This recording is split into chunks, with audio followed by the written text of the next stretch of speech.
Welcome to Hyperstition episode number 9, Superluminal Causation in Quantum Mechanics. This is a topic that goes into a lot of interesting depth into our understandings of physical reality and causation itself. And it gets into like epistemology, like how do we know things? So philosopher David Hume was a person who basically took empiricism to its logical extreme and its ultimate conclusion, coming to the point to say that we actually cannot know cause and effect relationships directly. All we really see is conjunctions in time and space, and through frequent conjunctions, we presume that things have a causal relationship to one another, some kind of causal ordering. And it is the ordering of events in time by which we make these claims around causality. And in physics, causality is actually very well defined, and it's related to the speed of light. That information cannot propagate faster than the speed of light, or that no object can move faster than the speed of light, means that the speed of light establishes basically the causal cone, or the region around which things in the past can influence the present, and things in the present can influence the future. And to have a well-defined sense of causality, we need to have this finite propagation of information, of matter, of light. That is the speed of light. Now, this all seems well and good until we get to the realm of quantum mechanics. And in the last week's episode, we had a guest on Richard Behill, who was talking about Bell's inequality and Bell's correlations in the context of experimental measurement, suggesting that these concepts of, well, he framed it as local realism, meaning are things definite unless observed, as well as the ability for entanglements to go across time and space irrespective of distance and appear to act instantaneously. So this starts to break our ideas of well-ordered events in time that allow us to establish causal relationships. And we come to this interesting dilemma. If these things are instantaneous across any space-time separation between two events, then from our perspective, because time and space trade off against one another at the speed of light, because the exchange rate between time and space is this numerical value of c, can the present influence events in the past, and can events in our perceived future influence the present? These things all start to break down as you get into the nitty-gritty interpretations of quantum mechanical measurements. And it's a tough topic to crack. And so today's guest is kind of a response to last week's talk, and also a sort of further exploration of, well, what did Bell actually mean? What was he actually getting into? And how do we kind of interpret these results in a way that is rigorous and well-founded, and perhaps leaving us still in a position where we can be sane in interpreting, yes, there is a well-defined sense of causality, that future events are a result of current conditions and not sort of creating themselves. So my guest today is my new good friend, Maneli Max Derek-Shani, who is a researcher at, I believe, is it Stony Brook University? So that's where I did my undergrad, but I'm still a fellow with the John Bell Institute for the Foundations of Physics and a member of Foundational Questions Institute. So both foundationally oriented groups. Excellent. Well, I mean, you're one of my new favorite sort of physicists. You're a very original thinker, and I think you have a really incredible depth and breadth of understanding of mathematical physics, as well as I think like these kind of emerging topics that I think we'll get into in later episodes. But yeah, please share kind of what is your kind of background in this topic. I mean, you're a member of the John Bell Institute, so this sounds like you're pretty much close to the center of things in terms of interpretation of Bell's theorem. Right. So I did my PhD in a subdiscipline of theoretical physics, generally referred to as the foundations of physics. And within the foundations of physics, you can have subdivisions, subfields like foundations of general relativity, foundations of quantum gravity, foundations of quantum mechanics. And so my thesis work was in an intersection of these three areas. And in the foundations of quantum mechanics, one of the core topics or issues is, or concerns, whether or not quantum phenomena can be described in relativistically local terms, or in terms of a local picture of reality that's compatible with Einstein's special and general theories of relativity. And so arguably the most significant work on that topic was done decades ago by John Stuart Bell, an Irish physicist, who did foundational quantum mechanics research in his spare time. He was really a high energy accelerator physicist at CERN, and then in his spare time he worked on these foundational issues, and he devised a few novel ways of developing and testing this idea that maybe we can implement or embed quantum mechanics and also quantum field theory, which we'll get into as well, into a relativistically locally causal framework. And one of the help translate those terms, just because I think I might have an idea of what that means, but I love this stuff anyway. So locally causal relativistic, this means in a sense that like this notion of ordering in time is well defined, and then also that this is congruent with like the implication of relativity. Yeah, and so it's something to do with the idea that things or causes cannot propagate faster than a certain speed limit, which special and general relativity gives as the speed of light. And so causal influences can't propagate faster than this fundamental speed limit. That is, in some sense, part of the causal structure of space-time according to Einstein's theory of relativity. So causal influences can only propagate less or equal to c, and that's all there is to causation. And there's no idea of a special reference frame or a unique notion of now or of time in which causes occur. That's the relativistic idea. Right. And I think you have a presentation for today as well, we'll get into. And I guess that, how do we square that with this implication of quantum mechanics, where entanglement of a two-particle system determining one state should immediately say something about the state regardless of the space-time separation? Right. Well, the implication of Bell's own work was that that type of entanglement phenomena, which implies instantaneous action at a distance, as we'll see, is fundamentally at odds with the relativistic conception of space-time and of locality. Fundamentally at odds. And it implies actually that relativity at best can only be something like an effective or an emergent description of reality. At least that was Bell's own conclusion from his theorem and his famous inequality known as Bell's inequality, and the experimental tests of it that seem to confirm its violation as predicted by quantum mechanics and quantum field theory. So it has very drastic implications for our understanding of fundamental and foundational physics.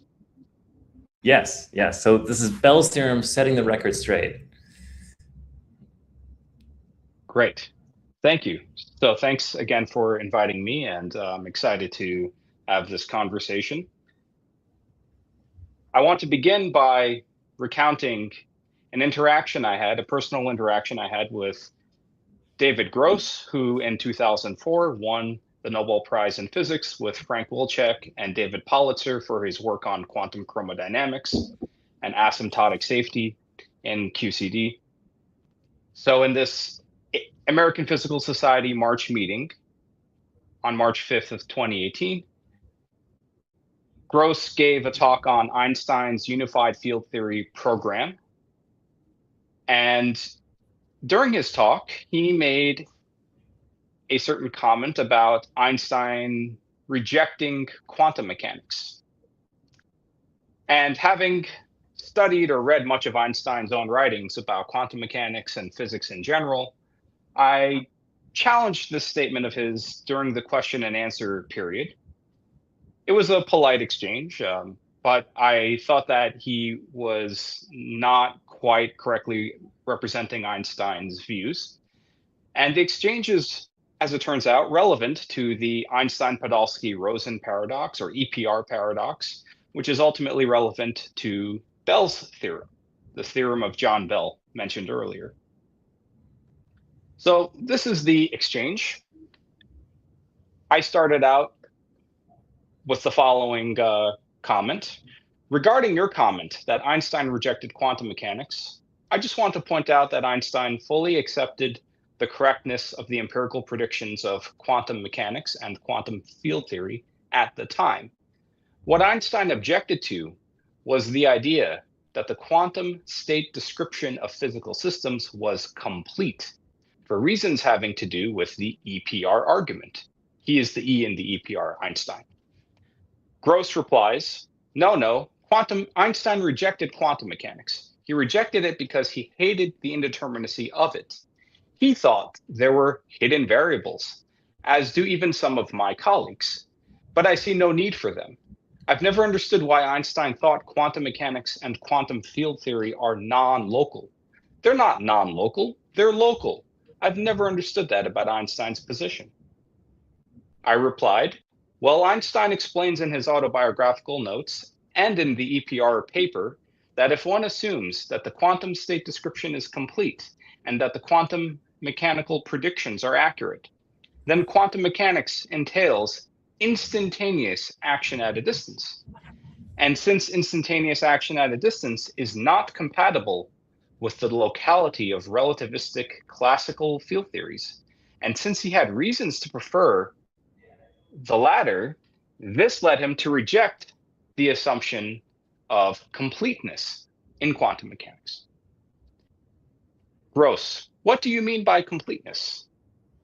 I reply, I mean that the description of a physical system in terms of its quantum mechanical wave function is exhaustive.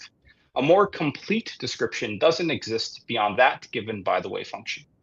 Gross pauses for a moment, and then he says, I don't follow. Quantum field theory is a local theory. Field operators defined at space-like separated space-time points commute. There's no instantaneous action at a distance in quantum field theory. So I replied, right, QFT, quantum field theory, satisfies local commutativity. But that's not incompatible with the fact that QFT and QM entail instantaneous action at a distance in the sense of EPR. And Gross replied, well, I'm not a philosopher. And so that was the end of that exchange. I wrote this exchange down immediately after it happened. So it's almost exactly verbatim the way it happened. There's probably a video somewhere of that session of the APS March meeting, but I haven't found it. Yeah. What's the crux of this conversation here? Because I think there's some back and forth. It sounds like Gross is saying that Einstein thought, he thought Einstein disagreed with quantum mechanics fundamentally. You're saying that no, Einstein just thought it wasn't complete. There was some hidden variables going on there. And so what is the nature of this disagreement? Yeah, so Gross says he rejected quantum mechanics, full stop. And he doesn't really explain what exactly he means by that. But I make the point that Einstein did not reject the empirical correctness of quantum mechanics. He didn't reject that quantum mechanics correctly describes the outcomes of various experiments that were done at the time. And it seems that Gross didn't quite realize that, but then he pivots from just this general Einstein rejected quantum mechanics, or rather he clarifies that what he means is that he rejected it because he hated the indeterminacy of quantum mechanics. But while Einstein did think that the indeterminacy was ultimately not fundamental, that wasn't really his main objection to it. And in the Einstein-Podolsky-Rosen paper in 1935, and then in later letters and papers that Einstein himself wrote, and in his autobiographical notes, he makes it clear that his main objection to quantum mechanics was that if you assume that the quantum mechanical description of physical systems is a complete description, which is basically just a wave function description. There's a wave function that describes a system, or something equivalent to the wave function. then quantum mechanics implies that there is instantaneous action at a distance. So something here can instantaneously affect something over there, no matter how far apart.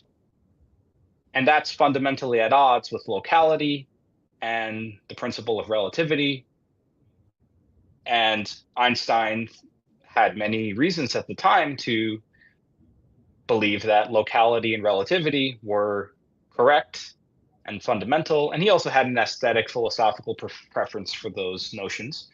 And so he was led to the conclusion that, okay, then quantum mechanics must not be a complete description. So there must be additional variables. That argument in itself doesn't necessarily mean that the hidden variables must themselves be deterministic. It just means that the non-locality is no longer needed. And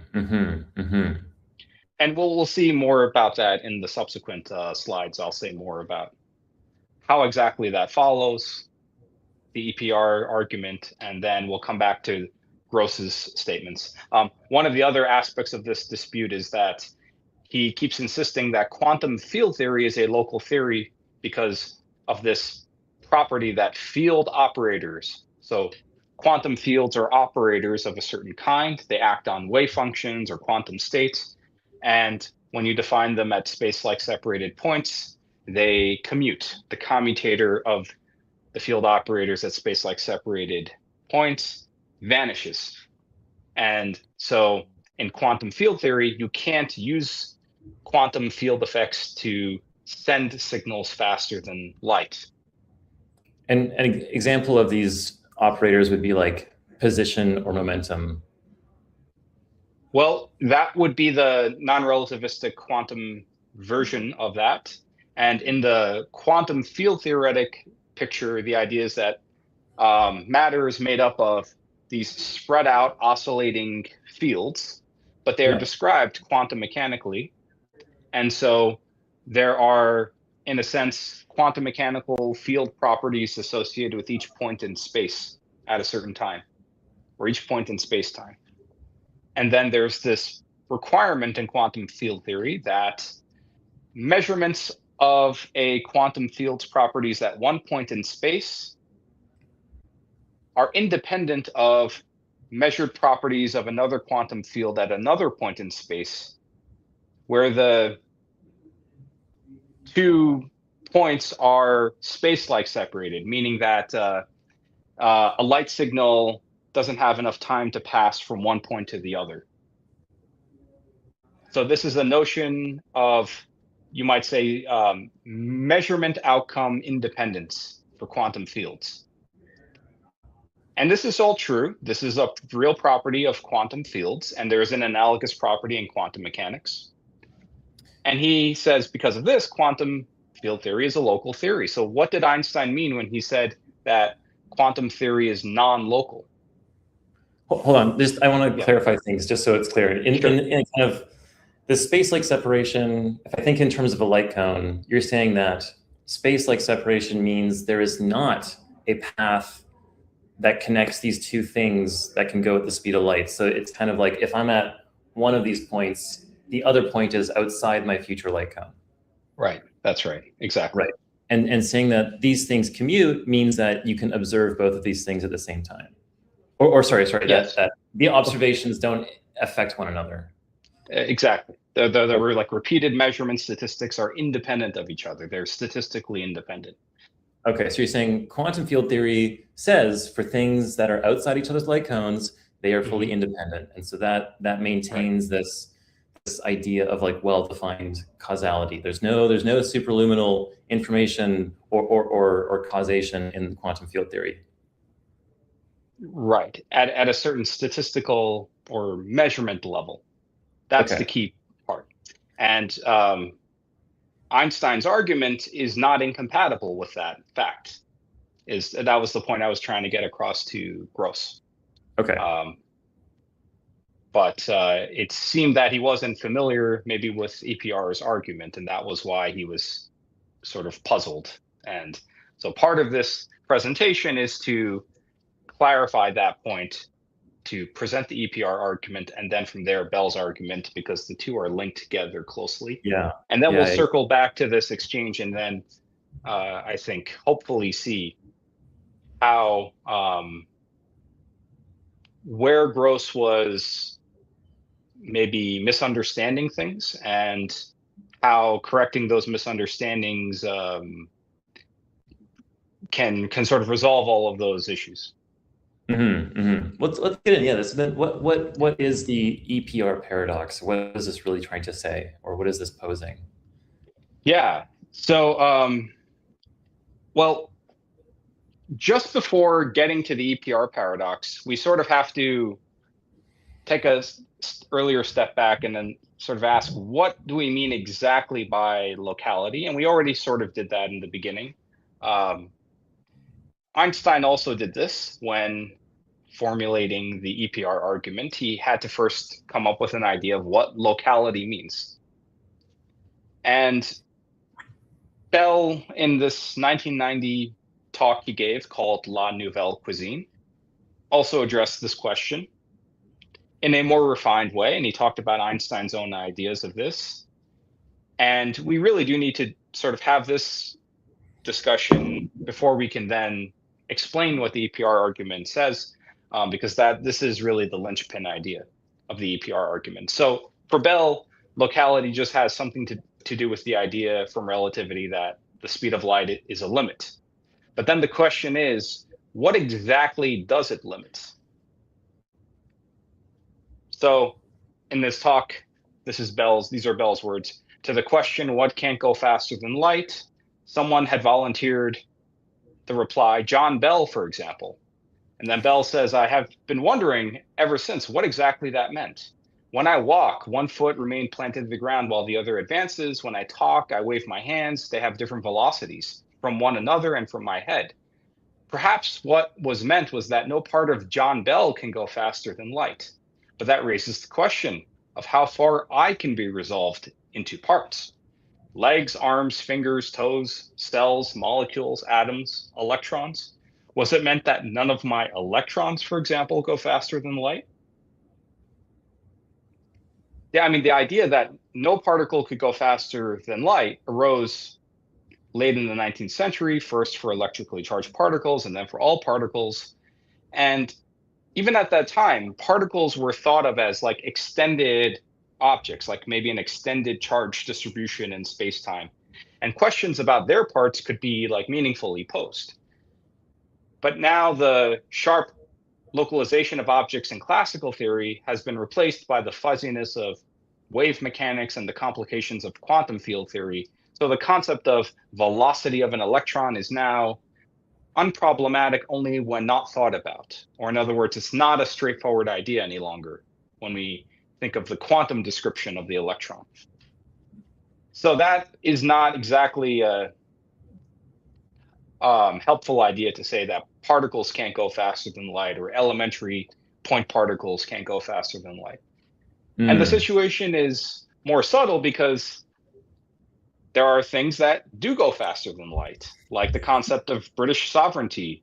When the Queen dies in London, may it long be delayed, the Princess of Wales, lecturing in modern architecture in Australia, becomes instantaneously king. And there are things like that in physics. In Maxwell's theory, I know you'll like this example. The electric and magnetic fields in free space satisfy wave equations. These are the wave equations for the electric field E and the magnetic field B. Free space fields. And these equations say that the fields propagate with velocity c, the speed of light.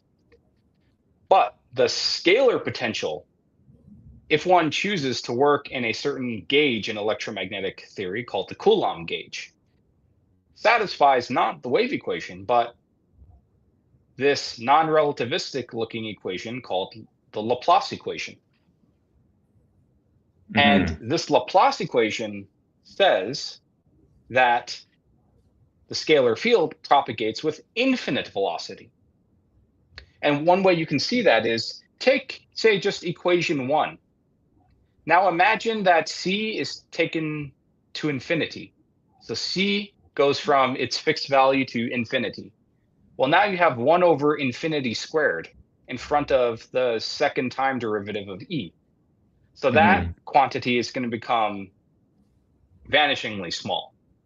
And you're going to be left with just the minus nabla squared e equals 0, which has the same form as the Laplace equation.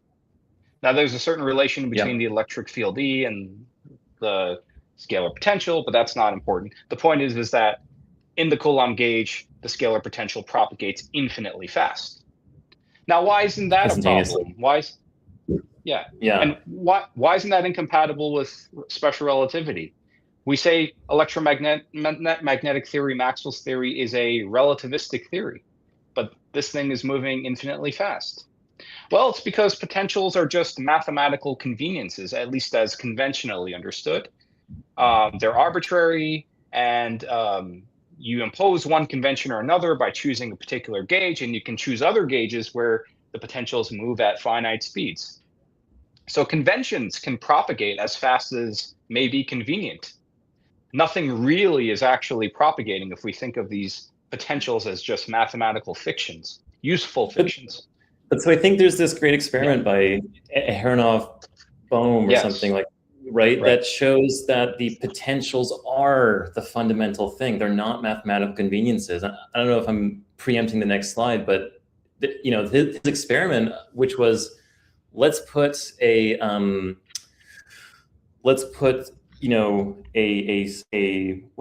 basically a magnetic dipole inside a superconducting solenoid or something like that. And so inside the solenoid, there is a magnetic field that is measurable, but there's also the vector potential. Now, the superconducting solenoid will shield the magnetic field so it can't escape, but on the outside, there's still the vector potential that exists. That is that you think of as a note-keeping convention, but if an electron passes by through that potential, it actually picks up a phase difference. So the potentials are real. And this I think this is weird because this choice of gauge fixing feels like a free parameter that we have some choice over to like make the equations easier to solve. I don't know what you think about this, if this is maybe a tangent, but like. No, it's not, definitely not a tangent. So one key thing that you're bringing in is quantum mechanical description of charged matter combined with a classical description of the electromagnetic field. That's typically how the Ehrenberg-Sadeh-Aharonov-Bohm effect is described. It doesn't have to be described that way. You could also have a completely quantum description of both charged matter and the electromagnetic field, but typically that second complication is neglected. One key detail about the Aharonov-Bohm effect or Ehrenberg-Sadeh-Aharonov-Bohm effect is that the resulting phase shift due to the potentials is itself a gauge invariant quantity, because what produces the phase shift is the integral of the potential along two paths, or along the closed path rather. And so that sort of accumulated contribution of the potential to the phase of the complex valued wave function around the closed path, it's independent of Coulomb gauge or Lorentz gauge or temporal gauge or unitary gauge or whatever gauge you choose in electromagnetism. So you could choose any sort of description, a gauge description for the potentials. So the potential phi could be moving infinitely fast or at the speed of light, and you'll get the same answer in terms of the phase shift for the AB effect. So the AB effect, in a sense, does say that the potentials are real, but it doesn't imply that there is a special or privileged gauge in the sense of, say, the Coulomb gauge is more real than, say, the Lorentz gauge, which says that the potentials move at the speed of light. Right. In my, it's been a while since I took like EMAG in school, but I'm trying to remember like the intuition for this gauge. It's kind of like you can add or subtract a constant or perhaps the gradient of a scalar field to something without changing the fundamental physics. And because it's a constant or gradient of a scalar field, it's irrotational, it has no curl. So that's why Right. around a closed path, you'll pick up no term, and so anything would Right. cancel it. Right. So that would be like an instance of the magnetic vector potential, and Right. you can make a gauge shift or gauge transformation to the magnetic vector potential, add the gradient of a scalar, and because the magnetic vector potential's curl is what generates the magnetic field B. Well, the curl of the gradient of a scalar function vanishes, and so you could make this scalar potential that you add, whose gradient adds to the magnetic vector potential's initial value or whatever baseline value, as large or as small as you want, and it doesn't affect the resulting magnetic field that's generated from the curl operation. And then there's a sort of analogous property for the scalar potential and a gauge transformation on that involving the time derivative of a potential. Yes. And so there are these, yeah. The simpler explanation for people who can't think about vector fields in their head is like this one dimensional indefinite integral, right? Where it's like you can add or subtract a constant term without really changing things, because it's like I throw that out there as like that's a rough intuition. It's kind of like how you can have this constant term in a one-dimensional integral, and so if you go into 2 dimensions, you could have other kinds of shapes of terms. Yeah. So yeah, the dimensionality can also affect these properties of the fields and the potentials. And so I would say the moral is the key is whether or not something in your theory propagating faster than light or instantaneously fast is a problem for relativity and locality depends on whether or not it's part of the conventions of your theory or part of what's actually real according to your theory, the fundamentally real things or objects or entities of your theory. So in like electromagnetism as understood in the textbooks, the real things are the fields E and B, and the potentials are considered the fictions, and the fields propagate at the speed of light. And so typically they say there's no problem. The potentials are just tools to calculate the fields, but the fields are what are physically real quantities, and they propagate at the speed of light. So there's no conflict with relativity, even if we choose, say, the Coulomb gauge. So a theory, the moral is that a theory needs to specify clearly what takes to be real that the speed of light limit can be applied to versus what's fictional that it doesn't have to apply to. So in other words, we need a clear idea of the ontology of a theory to have a clear idea of what local means. Ontology is this Greek word which means refers to existence or what exists or what's real. Physicists typically don't use this terminology, but philosophers of physics and foundationally oriented physicists will often talk about what is the ontology of the theory. What does the theory say actually exists in the world according to that theory? So we need to be clear about this to get a handle on what local means. And Bell did exactly this. So no one's obliged to answer the question, what can't go faster than light? But if you decide to do so, then the above remarks suggest you must identify in your theory what he called local beables. So what is a beable? It rhymes with may beable, and it's kind of a play on the concept observable. But a beable is just, or the beables of a theory are those entities in which which are at least tentatively taken seriously as corresponding to something real. So in Maxwell's theory of electromagnetism, the beables are the electric and magnetic fields. Mm-hmm. And they're local because they exist at definite points in space-time. Local beables are those which are definitely associated with particular space-time regions. So indeed, the electric and magnetic fields, E and B, are functions of X and T. And these are examples of local beables. There is a particular value of the field at each point X and T in space-time. And again, so are the integrals of them, but the total energy in all space, it may be a beable, it may be real. according to the theory, but it's not a local one because it's defined as this quantity from integrating energy over all of space. It's not defined at a particular point. Okay, so as he notes, yeah, you'll hunt in vain in the textbooks for the local beables of a theory. What you may find are so-called local observables, but it's then implicit that the apparatus of observation or the measuring device or of experimentation of experimental results are real and they're localized. So we will have to do as best as we can with these rather ill-defined local beables for macroscopic measuring devices and apparatuses, while hoping for a more serious reformulation of physics, quantum mechanics, where the local beables are explicit and mathematical rather than implicit and vague. And it turns out this can be done. So coming back to this idea of what locality means. So the concept of the particle is no longer sharp, as we said. So the concept of particle velocity is not a sharp concept either. So particles can't go faster than light is probably not a good idea of what locality could mean. But maybe it could mean something like referring to cause and effect. And this was, in fact, Einstein's idea.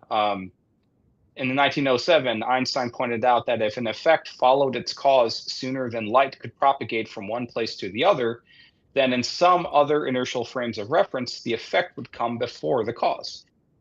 And he wrote, in my opinion, regarded as pure logic, it contains no contradictions. However, it absolutely clashes with the character of our total experience, and in this way proves the impossibility of the hypothesis of a causal chain going faster. Now, that was Einstein's view. Einstein was a hardcore, things cannot move faster than light. The implications of that are extremely counterintuitive, even if they're not logically inconsistent. So, but because they're at odds with all of our experience, we are justified to reject it.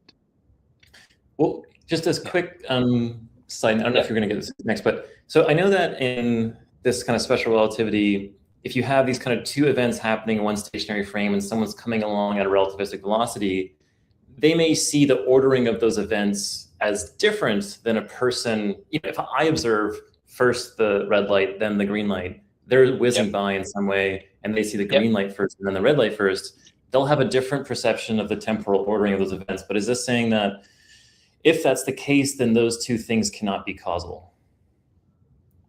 If a relativistic observer sees a different ordering of events, then those events can't be causally related. Yes, essentially. So in this case, it would turn out that if you could move faster than light in a certain frame or in some inertial frames, then those inertial frames would see the effects of a certain phenomenon preceding their causes. So the causal order of a certain sequence of events would be flipped for certain inertial frames versus the ones that are, say, at rest or moving slower than the speed of light. But what I said, I think, is also true for not going faster than the speed of light, where you may have someone that disagrees in the temporal ordering of events, just moving at a relativistic velocity, I think. They may agree. They may have a different. Well, they'll see in their own frame there will still be a certain causal ordering. So the cause will precede the effect. The duration between the cause and the effect will be different for them than in, say, another inertial frame. An example would be something like a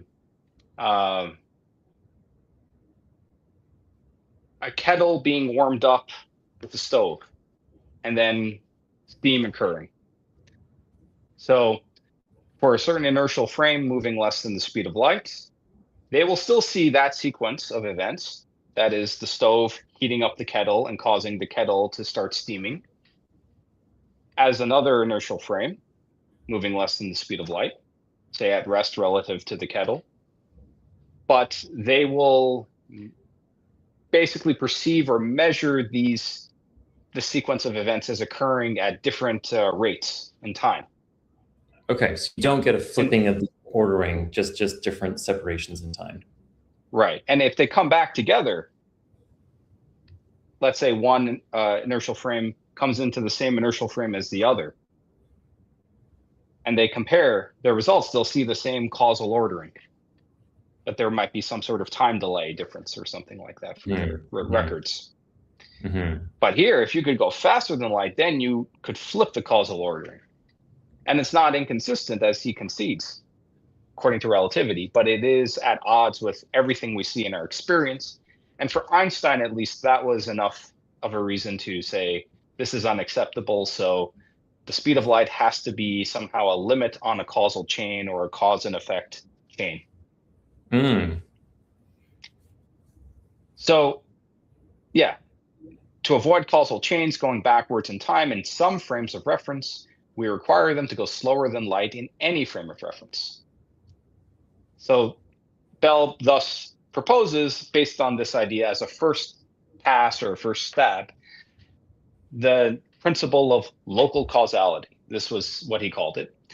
Quote, the direct causes and effects of events are nearby, and even the indirect causes and effects are no further away than permitted by the velocity of light. So this is a space-time diagram. Think of this y-axis as time, this axis, x-axis is space. This circular region 1 has some causes behind it and some effects ahead of it. And these triangular shaded triangular regions, forwards and backwards, are called the forwards light cone and the backwards light cone. So anything that is any sort of world line or trajectory on the space-time diagram that is within these light cones represents some material body moving slower than the speed of light. If something could move at the speed of light, they would be moving at these 45-degree angles. So anything in here or in here is moving within the speed of light limit. So remember, these causes and effects and the velocity of light limit on them apply to the local beables of a theory. So the idea is in region 1 or region 2, there are some local beables, like maybe some electric and magnetic field values, and then these things propagate within the velocity of light limit. In the case of E and B fields, they propagate at the speed of light.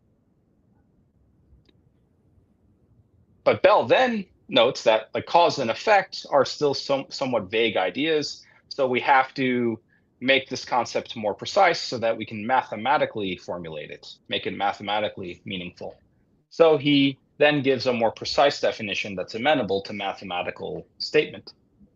Quote, a theory will be said to be locally causal if the probabilities attached to values of local beables in a spacetime region 1 are unaltered by specification of values of local beables in a space-like separated region 2, when what happens in the backwards light cone of 1 is already sufficiently specified, for example, by a full specification of the local beables in a spacetime region 3.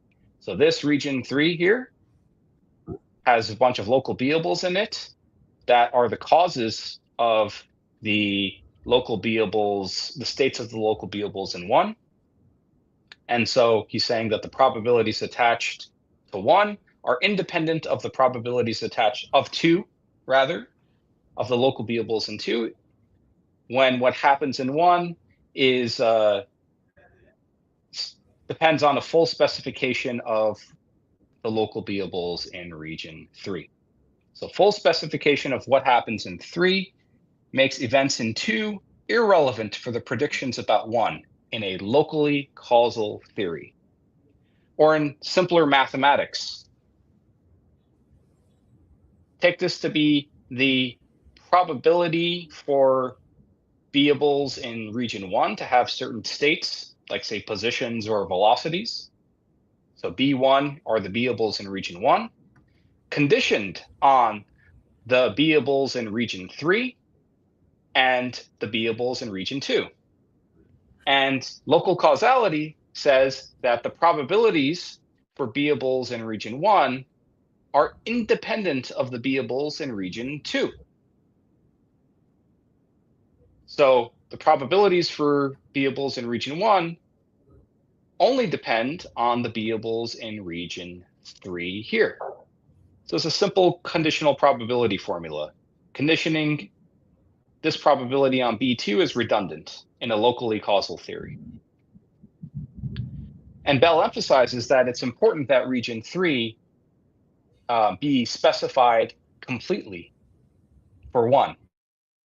Because if not, then if you say you only specified a portion of the beables in region 3 for the probabilities attached to beables in region 1, then you can in fact have space-like or non-local correlations between 1 and 2. But that's not what we really want to do. We want to ask, okay, when we formulate the idea of locality, we want this idea of locality to depend on a complete specification of all of the causes in the past light cone of a certain region of spacetime. And so this has to be a full specification of the local beables in the past. So Bell says consider Maxwell's equations. The fields E and B in region 1 are completely determined by the fields in region 3, regardless of those in region 2. Thus, this is a locally causal theory in the present sense. It's also a deterministic theory, Maxwell's theory, right? Whereas the statement here was in probabilistic terms. But that's no problem because the deterministic case is just a limit of the probabilistic case where the probabilities become delta functions. Okay, so, and I should say the probabilities here are not epistemic probabilities related to an observer's uncertainties about the states of things in the world. These are objective, dynamically calculated probabilities of a certain theory with local beables in it. That's the idea. So with Bell's local causality in our hands, we can now diagnose actually any well-defined physical theory as either locally causal or non-locally causal. So let's now return to Einstein's or EPR's argument and show why standard quantum mechanics violates local causality, or locality for short. So as Bell says, that ordinary quantum mechanics is not locally causal was pointed out by Einstein, Podolsky, and Rosen in 1935. The argument was simplified by Bohm in 1951. And the argument goes like this. It's a very simple argument. Consider this experimental setup of a source emitting a pair of photons in opposite directions. So one photon goes this way, one goes that way. And suppose that these are polarizers on opposite ends that can intercept the photons. So this is a polarizer at one angle, let's call it A. And this is a polarizer at another angle, let's call it B. And let's suppose that the quantum state or the wave function for the pair of photons is an entangled state of this form, or a joint polarization state, where the x and y are states of linear polarization in x and y directions. So the 1 is photon 1, the 2 refers to photon 2. So this is a classic example of an entangled quantum state. And these are detectors or counters after the polarizers. So let the polarizers be oriented as to pass the x states and block the y states. So each of the counters considered separately has on each repetition of the experiment a 50% chance of saying yes, that is detecting an x state or not detecting, or detecting an x state. But when one counter says yes, so always does the other counter. That is, the other one also detected the x state of photon 2. And when one counter says no, the other also says no, according to quantum mechanics. The theory requires a perfect correlation of yeses or nos on the two sides.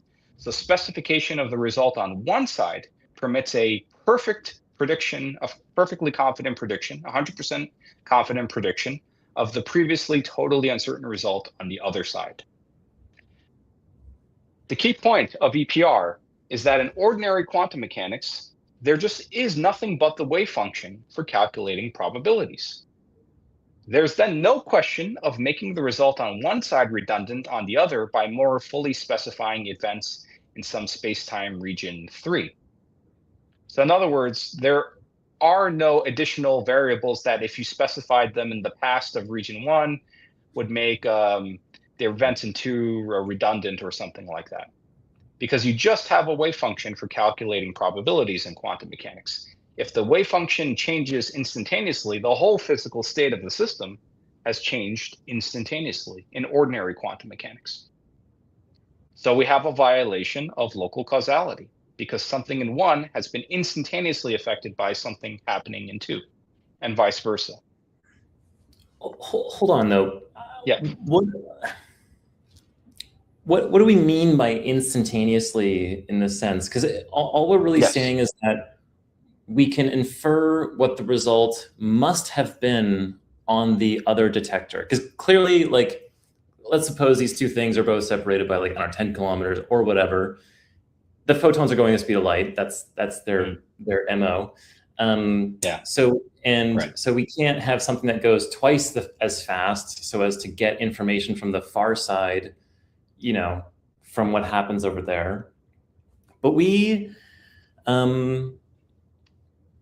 there's still the two detectors are still connected, like, so the event that produced the two photons, you know, that light cone here, the detectors are both just on the marginal ray of that light cone. They're connected by a speed of light path. So they're both, so both detectors are within the sort of causal history of the photon emitting event.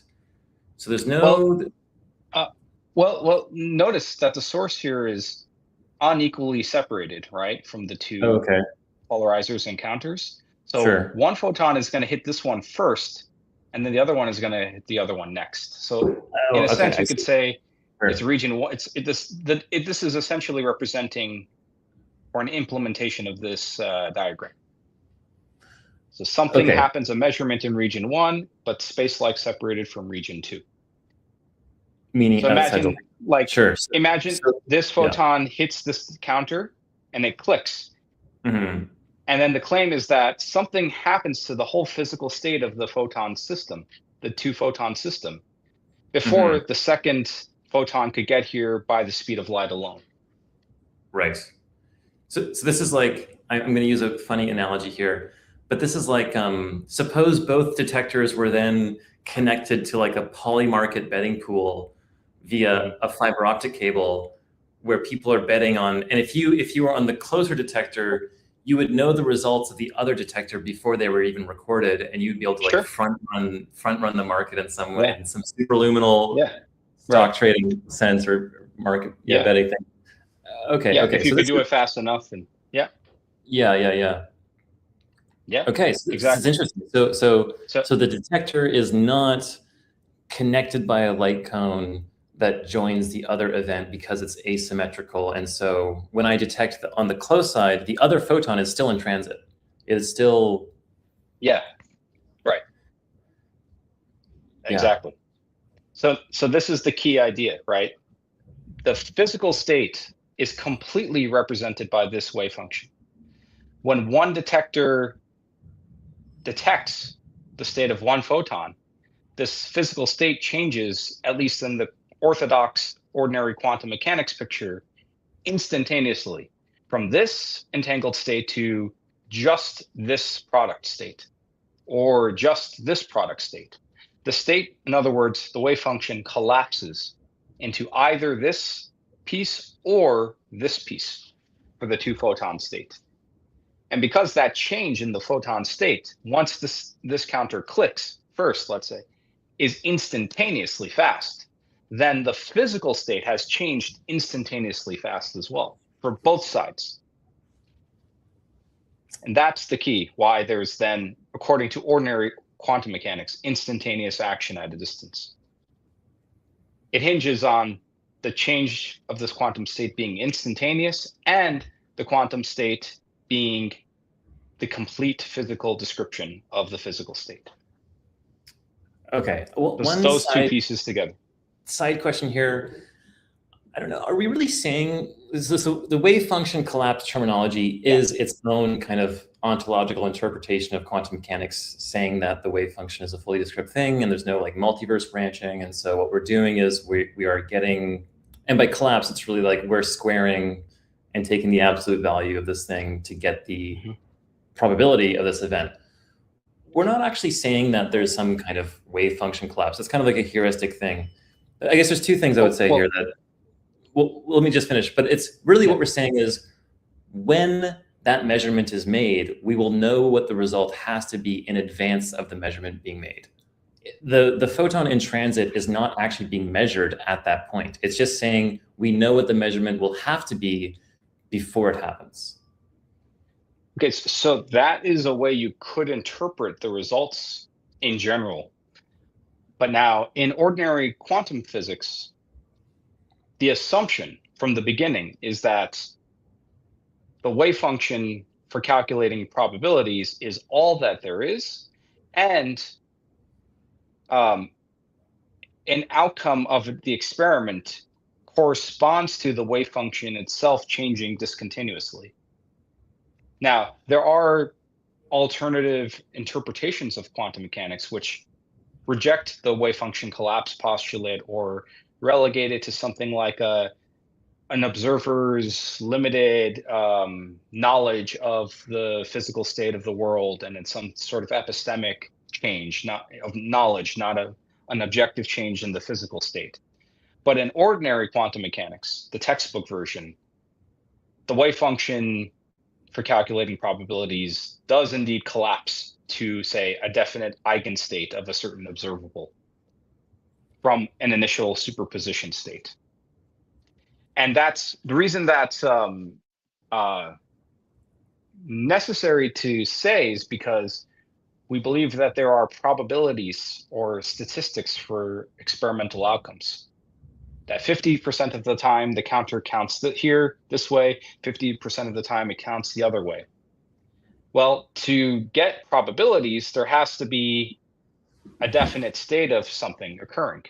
If it were just if the quantum state with all the possibilities were deterministically evolving at all times, then there would be, at least as a first pass, no real experimental statistics to count because all of the outcomes occur all at once. So at least in orthodox quantum mechanics, there is this sort of non-unitary postulate or non-deterministic postulate of collapse. So that's the sort of picture that Einstein and Podolsky and Rosen were taking or working with. By the way, the Everettian or many worlds picture that you're alluding to, that was developed in 1957 by Everett. Einstein, Podolsky, and Rosen formulated this argument in 1935. So it was sort of accepted by all of the proponents of standard quantum mechanics at the time that yes, there is this collapse. It actually does occur in an experiment, and that's a necessary part of the mathematical quantum recipe for calculating outcomes of experiments. So at least that's the picture being worked with here.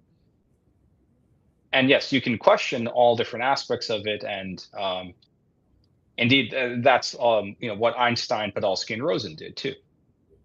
So their point is that if we just take all of these postulates in hand, we get a violation of local causality, right? So something has to change then if we want to keep local causality in hand. So, he says here, most physicists are unimpressed by this example. And then he says that's because most physicists do not really accept deep down that the wave function is the whole story. They tend to think that the analogy of the glove left at home is a good one. The analogy is this: if I find that I've brought only one glove with me and it's right-handed, then I can predict confidently that the one still at home will be seen to be left-handed. But suppose we had been told on good authority that gloves are neither right-handed nor left-handed when not looked at by anyone. Then that by looking at one, we could predetermine the result of looking at the other at some remote place. That would be remarkable. Finding that this is so in practice, we would soon invent the idea that gloves are already one thing or the other, even when not looked at. And we would begin to doubt the authorities that had assured us otherwise. So this common sense position was the one that Einstein, Podolsky, and Rosen adopted. They decided that the wave function, making no distinction whatever between one possibility and another, couldn't be the whole story, and they conjectured that a more complete story would be locally causal. But this is the surprise of Bell's theorem. It has turned out that quantum mechanics can't even be completed into a locally causal theory as long as one allows, as Einstein, Podolsky, Rosen did, freely operating experimenters. The analogy of the gloves is not a good one. Common sense doesn't work here. And to see why, let's first apply EPR's envisaged locally causal completion of quantum mechanics to the previous experiment. And now, before I do that, I just need to turn on this light so that I can be seen better. Yes. You've been so locked in. The sun is set. Yes. Yeah. So good. So this is Bell on what EPR's locally causal completion of quantum mechanics would predict for the previous experiment.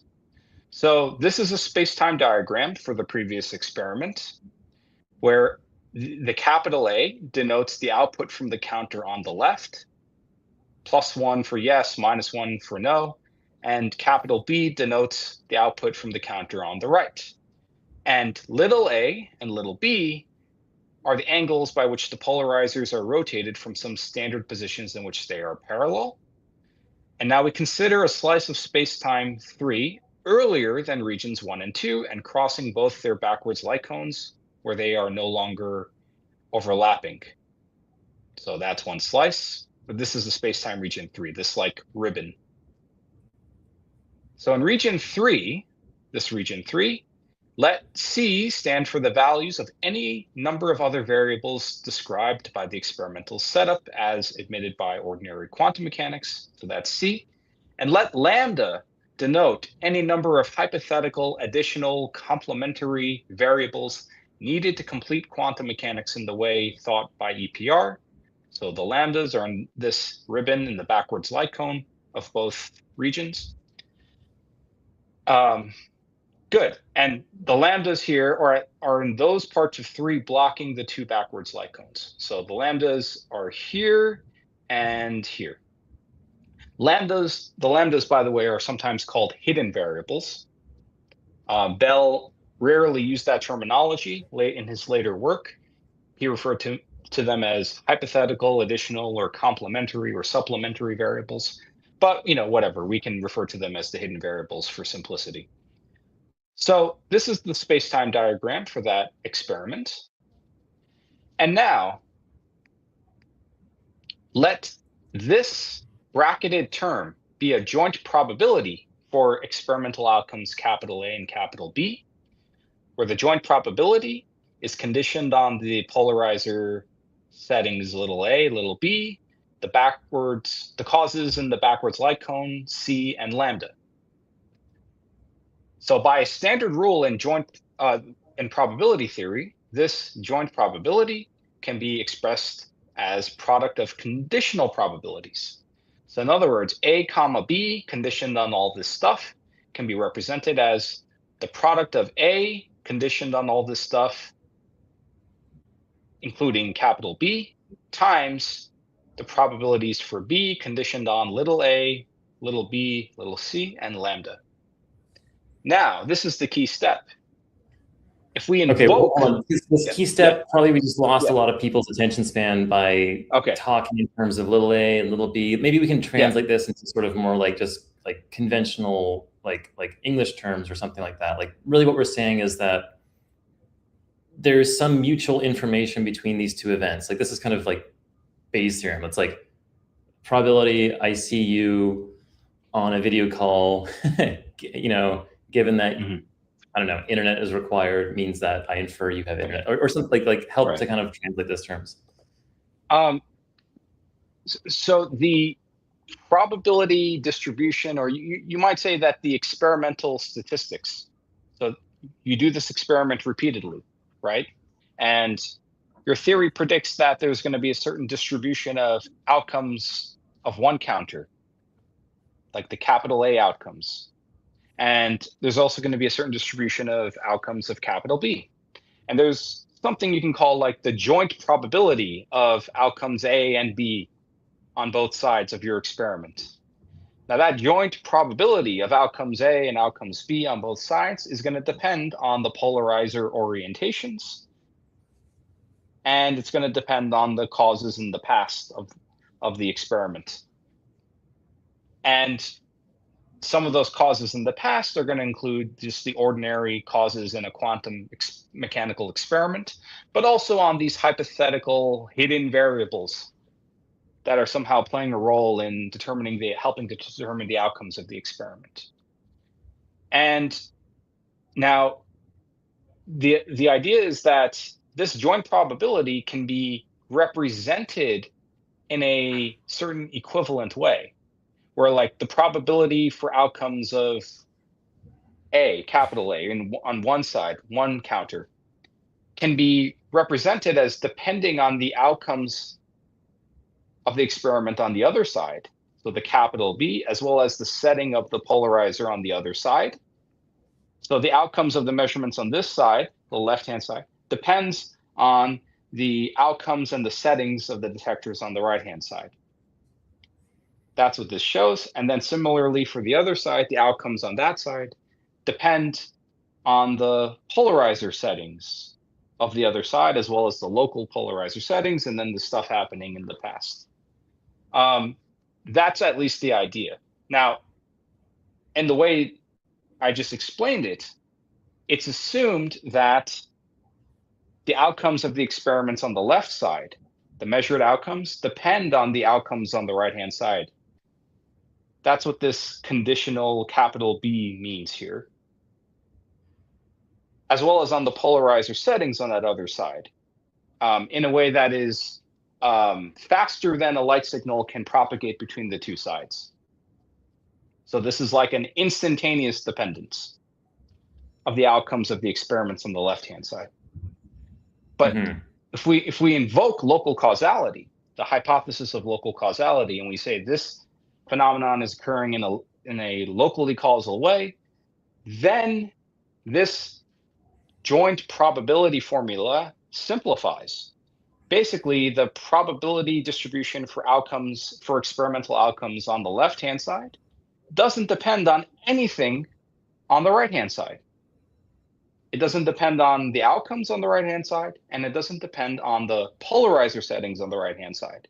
It just depends on the local polarizer setting on the left-hand side here, as well as the causes in the past, represented by the little c and the little lambda. And for B, it doesn't depend on anything happening on the other side. It just depends on its local setting, little b, and then its causes and its past of its like cone. So that's what this expression sort of means physically and experimentally. Okay, so now I'll try to explain this also in a broad terms now.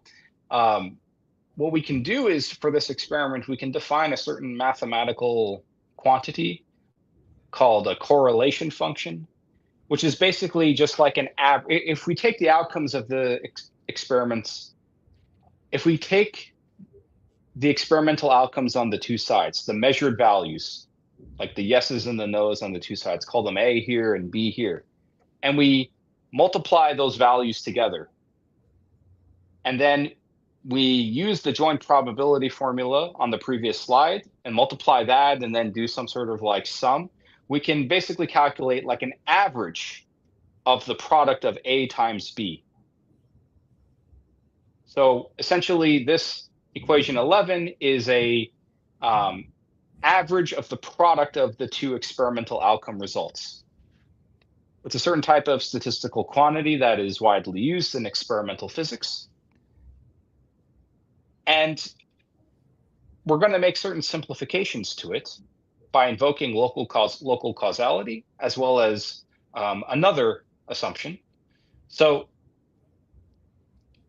this part of this average formula, this expectation value or average formula E, this is a probability distribution for the hidden variables depending on the settings of the polarizers, little a, little b, and then the past causes C.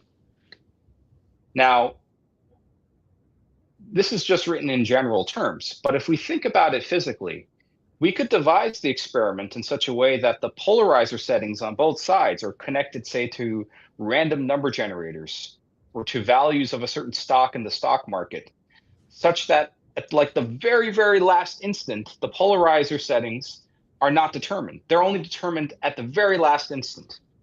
So before that, there's no definite polarizer setting. So it seems reasonable that the polarizer settings, which are at the control of the experimenters, or the random number generators that the experimenters can link them up to, are free variables or random variables. In other words, they're not fixed by the hidden variables. So if we make this assumption, which is an assumption incidentally that all of experimental physics makes, or even just science in general makes this sort of assumption that there are free variables in an experiment that the experimenter can sort of freely manipulate, then this part of the formula, the average formula, can simplify.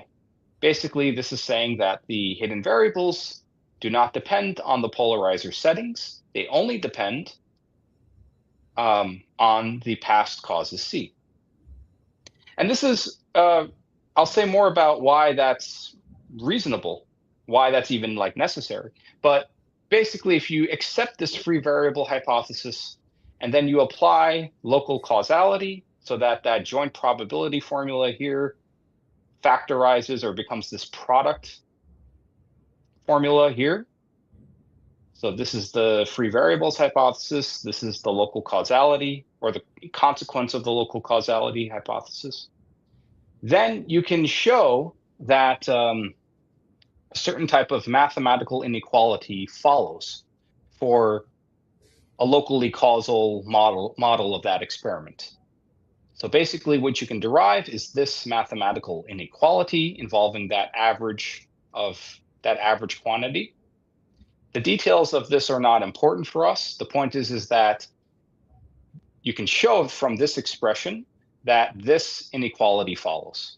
So for the experiment described earlier, this inequality is always less than 2.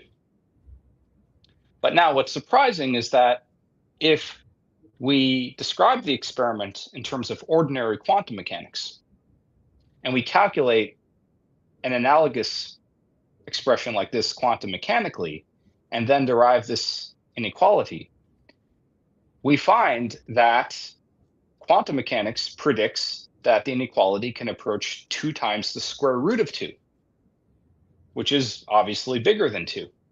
So the inequality is violated by the quantum mechanical formulas.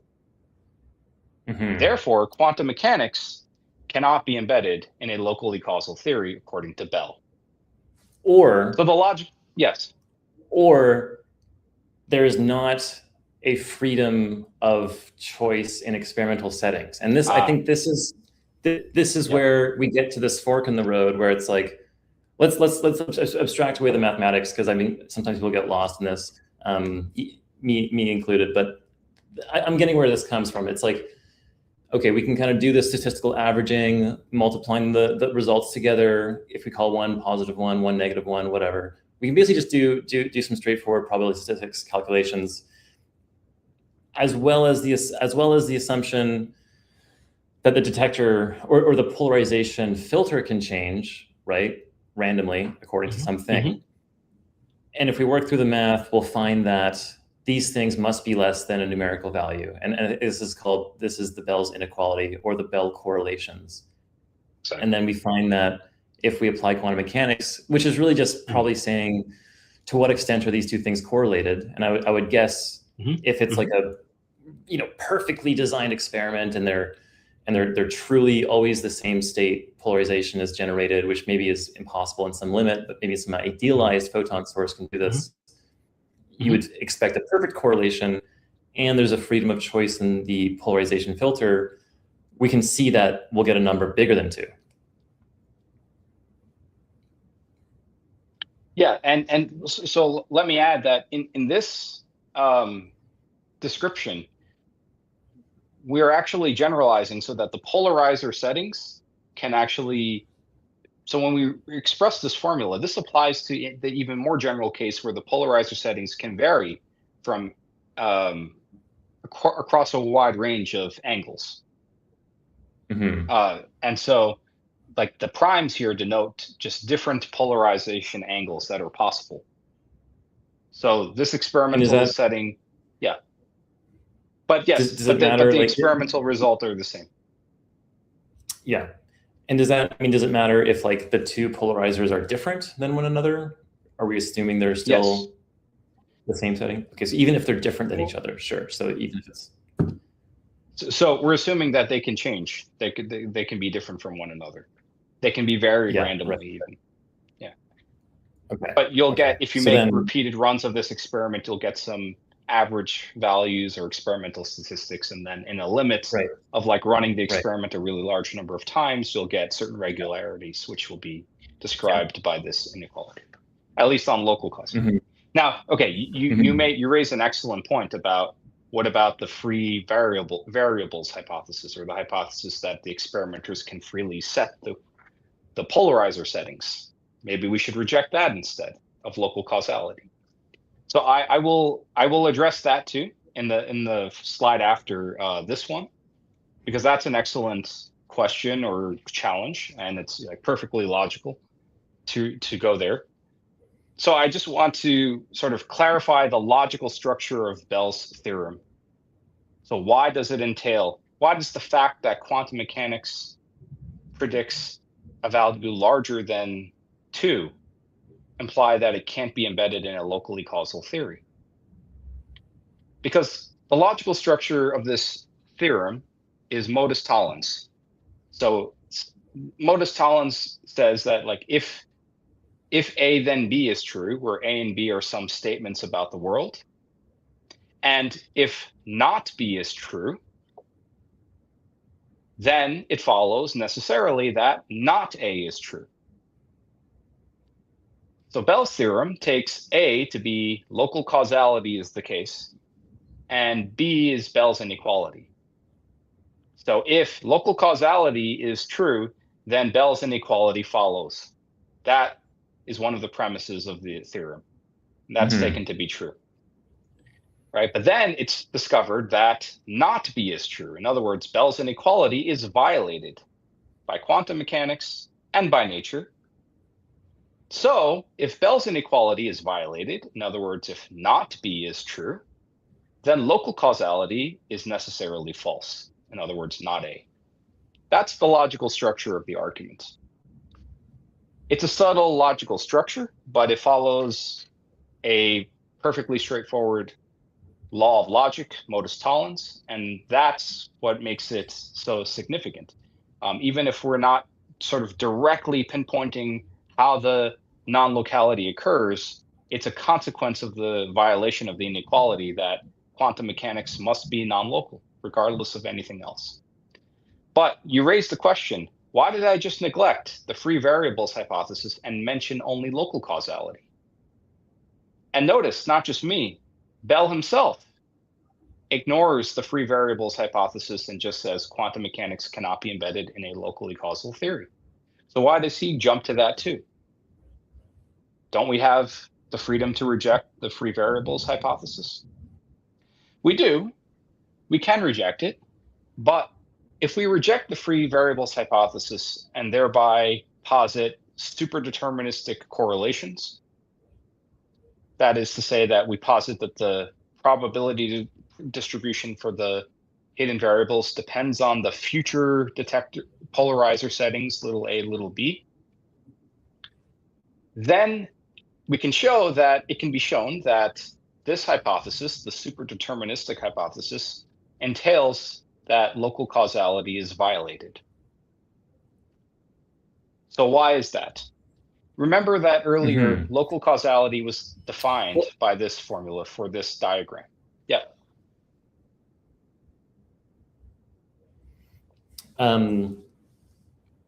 My Wi-Fi. I gotta upgrade my setting here because it might be choppy. But I'm trying to think. There's two different violations here. One is around this space-like separation thing, which is like, is it in the same light cone type argument? The other one is this forwards direction of time. Yeah. Right. These are two, because the local causality has both of these things baked into it, but we're finding that we only really have to violate one of these. So the super deterministic thing is like something in the future can mandate some condition of the past. The other side is these two things can be connected by some, but that would be still within its own light cone. It's just going backwards, which is weird. The other one is you have things kind of breaking outside of the light cone in terms of influence. Yes, that's right. So there are two different ways, in other words, that local causality could be violated. One way is through some sort of maybe backwards causation, or maybe sort of an instantaneous along the past light cone action at a distance, as opposed to a sort of instantaneous action at a distance outside of the two light cones. A sort of like horizontal instantaneous action at a distance. So these are two different ways that they might be violated, right? But now, either way, because local causality depends on both these assumptions, if we reject the free variables hypothesis, then we can't apply the local causality postulate when we simplify the formula here. So in other words, we use local causality to simplify this expression to this product expression. And that's part of what enabled us to derive the Bell's inequality. So if we violate the free variables hypothesis, if we reject it and thereby violate local causality, then we can no longer derive the inequality here. So essentially, we still have to conclude that in just a different way, nature or quantum mechanics cannot be embedded into a locally causal theory. But you're right that it's a sort of different, conceptually a different way of violating local causality than the sort of instantaneous action at a distance along a horizontal, say, hypersurface.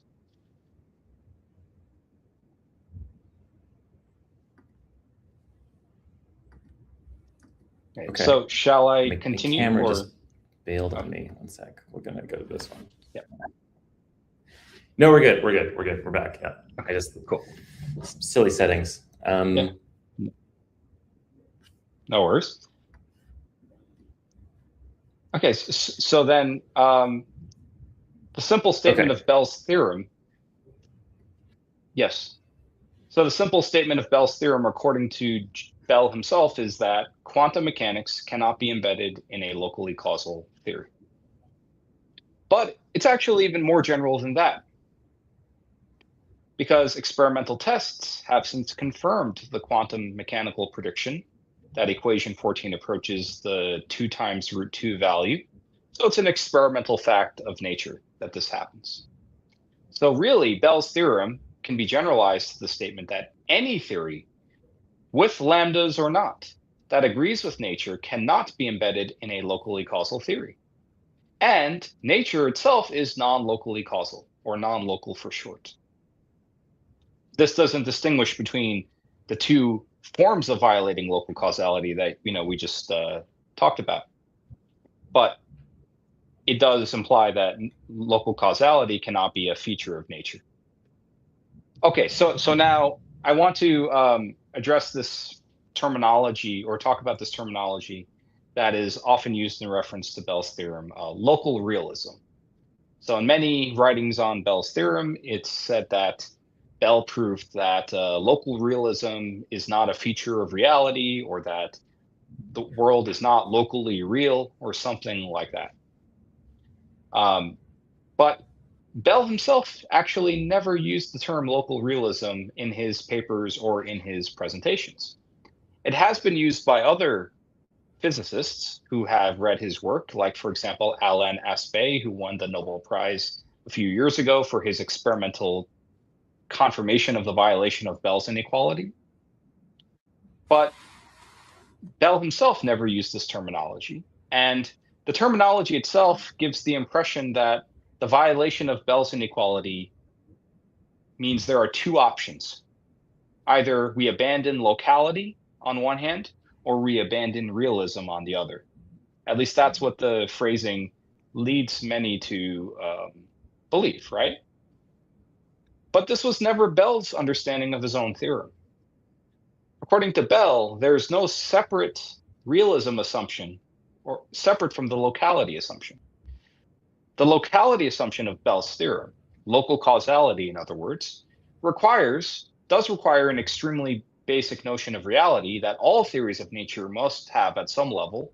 That is, that there are local beables or things at definite space-time regions that connect up to our experience of the world, of stuff being localized in space-time with definite configurations. So if local beables are rejected, and this is one of the premises of Bell's theorem and Bell's inequality, then we can't even formulate the notion of locality on which Bell's inequality and Bell's theorem is based. So there is no sort of separate realism assumption separate from the locality assumption. To the extent that Bell's theorem relies on any notion of realism, it's baked into the locality assumption already. So that rejecting that realism assumption means you can't even formulate the theorem or derive the inequality. And it's noteworthy that if we take that path, if we say, let's just reject the idea of local beables altogether, well, if we do that, then that theory will be even more radically non-local than a theory that violates local causality. And that's because a theory with no local beables would have nothing in its ontology that lives in space-time. And that means that it would not be able to connect up to the world of lived experience. We see macroscopic detector settings and apparatuses with definite experimental readings in a sort of three-dimensional spatial arena. We see tables and chairs with definite spatiotemporal configurations, or at least approximately definite. So if a theory has no local beables to describe any of those macroscopic experiential and experimental facts, then the theory is not able to make any empirical predictions. Well, so at least, yeah, yes, go ahead. Pause there, because I think my interpretation of this local realism thing was more around this, more around like the measurement problem itself, which is more saying it's like things, unless measured, do not have a state of definiteness to them, right? And this is more related to this like idea of wave function collapse, where I think this is more like until you make the measurement, it exists in this possibility space that is not definite. We only experience, as observers, things that are definite, coherent outcomes. And it is the act of observation which takes something from this set of possible states into one definite outcome. And we are kind of, you could say, collapsing into definiteness, this space of possibilities. But that is actually, that could be conventionally interpreted aligned with our experience, where I see tomorrow. What could I do tomorrow? There's a set of possibilities. Until I get there, I don't really know what's going to happen, or in some conventional sense. I don't think this local realism thing is saying like nothing exists or nothing is definite. It's just saying that the definiteness comes from some interaction between an observer and this possibility space. I see. So if you, for example, see how like Aspect, if we were to watch one of Aspect's talks, so like recently he did an interview with Brian Greene about Bell's theorem and the Bell inequality and all of that. In that talk, this is the way that he characterizes the situation with respect to local realism. He says local realism is false, but then that means we have a choice. We have to either abandon locality or realism. And the way he defines realism is as in that there is an objective reality out there independent of our experience or knowledge of things. Mm-hmm.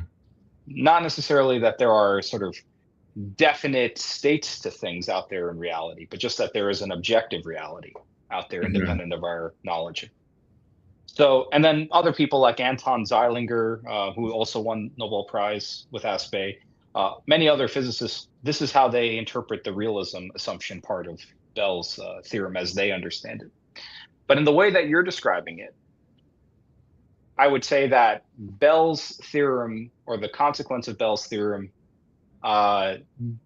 isn't inconsistent with that notion of realism or anti-realism, so to speak. Mm-hmm. So essentially, you could have a theory where there are no definite facts of the matter about stuff in space-time until maybe the wave function collapses or something like that. And there are theories like that you can write down. And those theories can also be shown to violate Bell's inequality. Mm-hmm. So that whether or not we posit that there are objectively definite states to local or definite configurations of local beables in the world at all times, it's a theoretical choice that we have, but whether or not we formulate our theories in those terms, if they agree with nature, they have to violate the inequality. And if they violate the inequality, they will violate local causality. Yeah, I get that. This concept around this, possibility versus definiteness, it's kind of an independent thing from Bell's inequality. Right. Bell's inequality, really, it's this local causality sense. Exactly. Sort of brackets or freedom of experimenter choice, which I think we assume that has to be true, because it's like we don't think the future is influencing the past unless you're like a mystic or something. Right. Yeah. Okay. Yeah. So this is right. We said all of that. Okay. Right. So now, what does all this have to do with relativity? What does this all say about relativity? Well, the consequence of Bell's theorem is then that, well, if we accept the free variables hypothesis, that faster than light interactions are a fact of life. They happen in the world. And since instantaneous interactions mean there has to be a preferred frame, and a preferred frame is equivalent to there being an ether, conceptually they are the same thing, in which those instantaneous interactions happen, relativity cannot be fundamental, because relativity says no material interactions can propagate faster than light. Therefore, if we accept this conclusion, any viable fundamental theory of nature, even if it's quantum gravitational, subquantum, unified field theoretic along the lines of Eric Weinstein's ideas or string theory or whatever, will have to be non-local and thus include a preferred frame or an ether. Either that, or you have to find some way to implement this idea of the far future affecting the past through like the polarizer settings or whatever. Now, if we take that route, we have to ultimately formulate things in such a way that like the far future affects the initial state of the Big Bang of the universe too, because that initial state will have to have correlations with the states in the far future, so as to give the impression that there are these superluminal or instantaneous influences occurring to like limited experimenters like us. Someone would have to formulate a theory of that type. And yeah, just to connect this to two previous talks, I think is interesting. So last Friday I had Sam Sinchel talking about observer theory, which was sort of a category theory approach to Wolfram's Rulliad concept, which is like the space of all possible computations. And in his observer theory required mathematically this concept of closure, which is in some sense some kind of ultimate definite endpoint towards which all computations converge inevitably.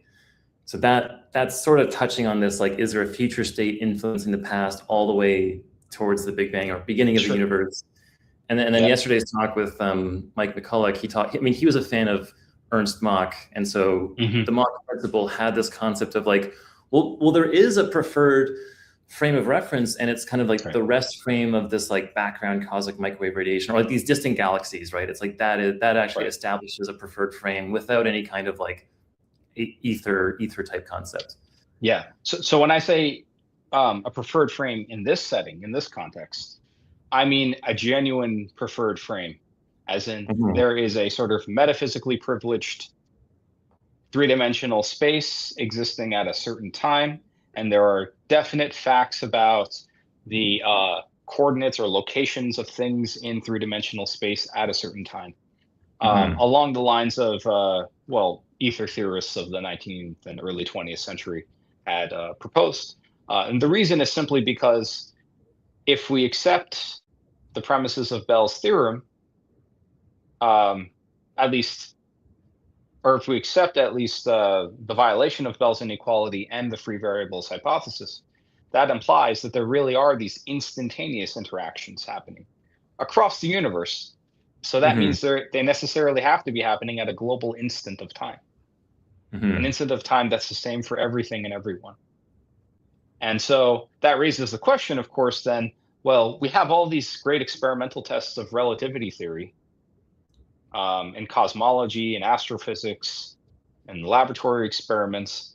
So how do we reconcile the sort of correctness of relativity empirically, at least at the scales of those experiments, with what Bell's theorem seems to be saying, that there's really a preferred frame and an ether at the fundamental level? So Bell was worried about this question himself enormously. And he said this is, in his opinion, like the heart of the problem of the conflict between quantum mechanics and relativity theory. And he conceded that the simplest thing to say is that relativity is somehow an emergent or effective or approximate description of nature, when the instantaneous interactions at the microscopic level are sort of hidden or too small to be seen at the macroscopic level. And you can write down versions of quantum mechanics that predict exactly this, so that when you take their classical limit, they predict relativistic classical dynamics exactly in accordance with Einstein's special theory of relativity. So you can do that, and it's actually sort of trivially easy to do. So at least that's one possibility. But there are physicists who are still trying or hoping that maybe they can find some way of coming up with some sort of relativistic picture of quantum reality that combines the two in a consistent way. In my opinion, none of those approaches have really been successful, but there is that research program still ongoing, and some of my colleagues still work on it. Are there more successful theories that show what we see as general relativity, special relativity, these being emergent from a sort of informational view of space-time, or like if those are like, I think of this, an analogy is like the second law of thermodynamics, which is not really it's not a fundamental law. It's an observed thing that we get as our length time scale, where thermodynamic statistics predominates. And so we see the box of gas leaking into the room and not coming back into the room. But like the microscopic interactions are all actually time reversible. So the second law is not like fundamental in the physical field sense. It's just like an artifact of observation at a particular time length scale. We could say a similar thing with this like general relativity, as like that's an emergent phenomenon.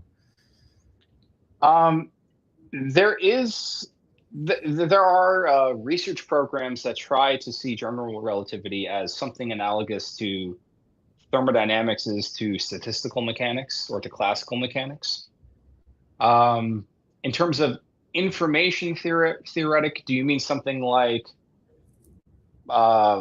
information is regarded as like a fundamental quantity of reality, and then somehow from that abstract ontology we can somehow derive like spatio-temporal relationships and things like that? Or something like that. I mean, I'm trying to think if like entropic gravity or Berlin's entropic gravity would get us to this place where there's no real contradiction.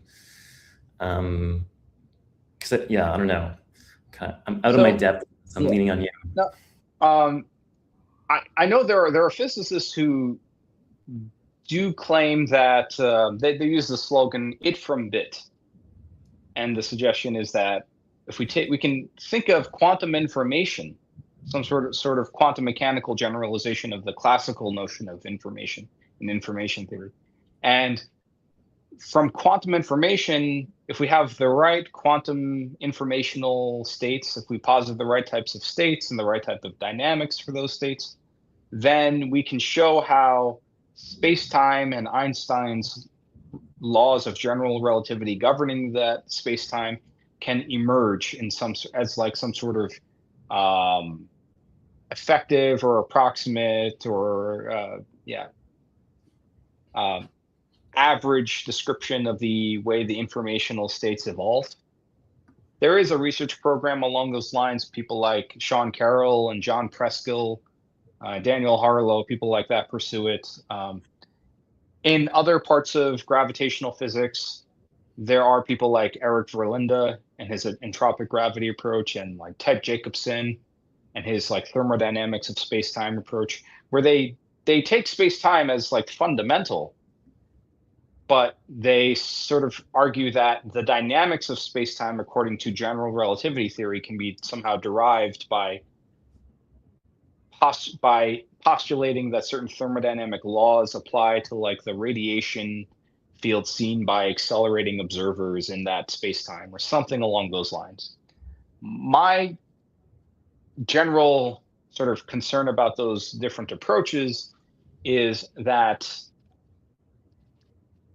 they start from, well, in the first case, it is, whenever I have analyzed these particular approaches, it always seems to me that fundamental space-time structure is posited at some step in the derivation of the space-time structure. So it's not actually derived from anything. It's put in by hand at different steps. The other concern is that they use standard quantum mechanical rules for calculating averages or expectation values of certain quantities. Now, in ordinary quantum mechanics or quantum field theory, those averaging techniques have certain physical interpretations of them that seem to me to not apply in the settings that they're considering, which are much more abstract. And I haven't seen them really addressing those conceptual issues of how do we interpret these expectation values of these particular observables that are being postulated. And then, as far as I know, the results are very limited there. And then in terms of like Jacobson and Verlinde, it may be the case that what they're doing is showing how a certain observer with like limited amount of information in his particular reference frame can somehow deduce or infer the existence of Einstein's laws of general relativity, the Einstein field equations, as the governing equations for the metric tensor field on a space-time from the arguments that they give. But to me, that would still leave the further question of, Einstein's laws themselves are not observer dependent. There's nothing in Einstein's field equations that depends on my knowledge of the field equations or the affine connection or the metric tensor or Ricci scalar or any of that stuff, or the stress energy tensor. These are objectively defined properties. So I guess I would say that there still is the deeper question of, ontologically speaking, is space-time and Einstein's field equations, are those fundamental quantities, or can they be thought of as ontologically emergent from something else? And yeah, I haven't really seen any proposals that can show that particular thing.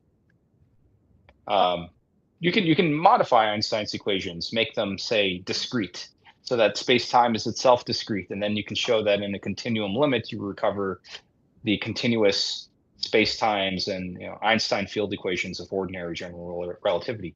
But something more radical than that, where like the fundamental ontology of the world is nothing spatial and nothing temporal, and then from that purely abstract ontology you can derive space-time and Einstein's equations governing that space-time, that I have never seen. And generally I would be skeptical that could work for like certain logical reasons. Like, how do you derive a notion of time from something that is fundamentally timeless?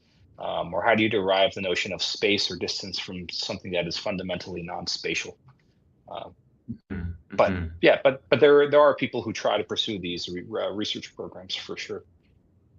So there's no Yeah. good sort of framework that's reconciled these two things into the same sort of self-consistent description of things, and so there still exists this apparent contradiction between everything we observe from GR and special relativity, astronomically, all that kind of stuff.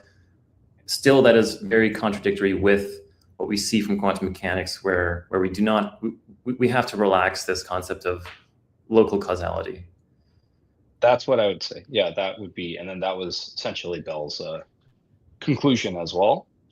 Yeah. And so, yeah, my personal view, for what it's worth, is that it's much more natural and simpler and straightforward to just see relativity as emergent as opposed to fundamental. And if you take that step, then you can resolve a lot of these conceptual problems with the quantization of gravity, starting from general relativity's field equations. You can resolve a lot of problems if you take that particular step, but it's not a popular point of view for sure among most physicists these days. I know. Well, that's the thing I brought up in yesterday's talk about this quantized inertia concept, which is really interesting. I'm not enough of a theoretician to take, there's so much work that's been done on this kind of lambda dark matter expansionary inflationary cosmology. Right. There's so many, there's so many fine points to it that I think would have to be overturned. Right. But the starting point was really, generally, it's like Einstein is correct. That is the last word on gravity. And so we need to introduce dark matter. We need to introduce dark energy to preserve the structure of general relativity in being like a complete description of gravity and gravitational effects in that sense. But here we arrive at the conclusion that no, that's an emergent property, and it's not as fundamental as quantum mechanics in that sense. And so I think we have to kind of, I'm certainly like, on the QM description is the fundamental starting point. Things larger than that are all emergent from that. They're all artifacts of some length scale or time scale. Yeah. It's interesting. Einstein himself was in Einstein said kind of different things about this at different times of his life, but Einstein at one point was receptive to the possibility, it seems, that maybe relativity would be somehow seen as emergent. Because when he formulated relativity theory, he had to postulate that the rods and clocks in special relativity are these perfectly idealized rods and clocks. Or the rulers are perfectly rigid. They don't bend, they don't break. No matter how much they accelerate or when they accelerate at all, that the clocks tick perfectly. But of course, these are idealizations. Clocks and rods are made up of atoms and molecules, right? And so ultimately, these idealizations can't be correct. And there is then this question of, well, if we described rods and clocks in terms of their fundamental microscopic constituents, how could we give like a consistent relativistic description of rods and clocks, and then interactions of rods and clocks and macroscopic bodies in those terms? And that was an open question, and he was open to the possibility that maybe this would no longer that special relativity as he conceived it might not make sense anymore. And there were people like Poincaré and Lorentz who postulated that there has to be an ether, and if you postulate an ether, you can actually explain time dilation and length contraction and all of these aspects of special relativity theory as sort of dynamical effects of objects moving in the ether. So there is a whole like research program in that direction as well. And the existence of that ether establishes some preferred frame, and that connects to this instantaneity or breaking of local causality. That's exactly right. Yes. Yeah. But so this is maybe the last main piece is, can we signal faster than light? So we've established there are these instantaneous actions at a distance in the quantum world. Can it be used for faster than light signaling between two sides in general? Well, for standard quantum mechanics and quantum field theory supplemented with hidden variables, the answer is no, because in this average quantity, notice that there is a sum over lambda with respect to the lambdas here and here. So when we compute the expectation value, we average out or integrate out the hidden variable degrees of freedom. So if we just consider then the probability distribution for the experimental outcomes on this side, and the same for the outcomes on the other side, those no longer depend on the lambdas.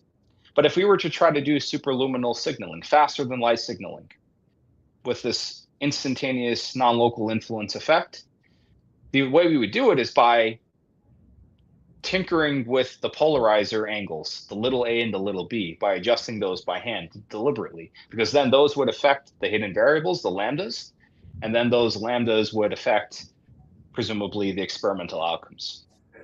But because the average values and the probability distributions for these don't depend on the lambdas, they're averaged out by this part of the expression, this is not possible. So the sort of experimental statistics, or as Bell puts it, when averaged over the unknown lambdas, manipulation of little b, the setting on the right side of the polarizer, has no effect on the statistics of A. And manipulation of this polarizer setting A on the left side has no effect on the statistics of outcomes B. And this is quite generally a consequence of local commutativity insofar as the variables, the set polarizer settings, represent choices of measurements or preparations or external fields. So quantum mechanics, or QFT, is still non-locally causal in Bell's sense, but it does not permit faster than light signaling, at least standardly, the standard approach. And this also answers David Gross, because remember, he said quantum field theory is local. I don't understand why Einstein thought it was non-local.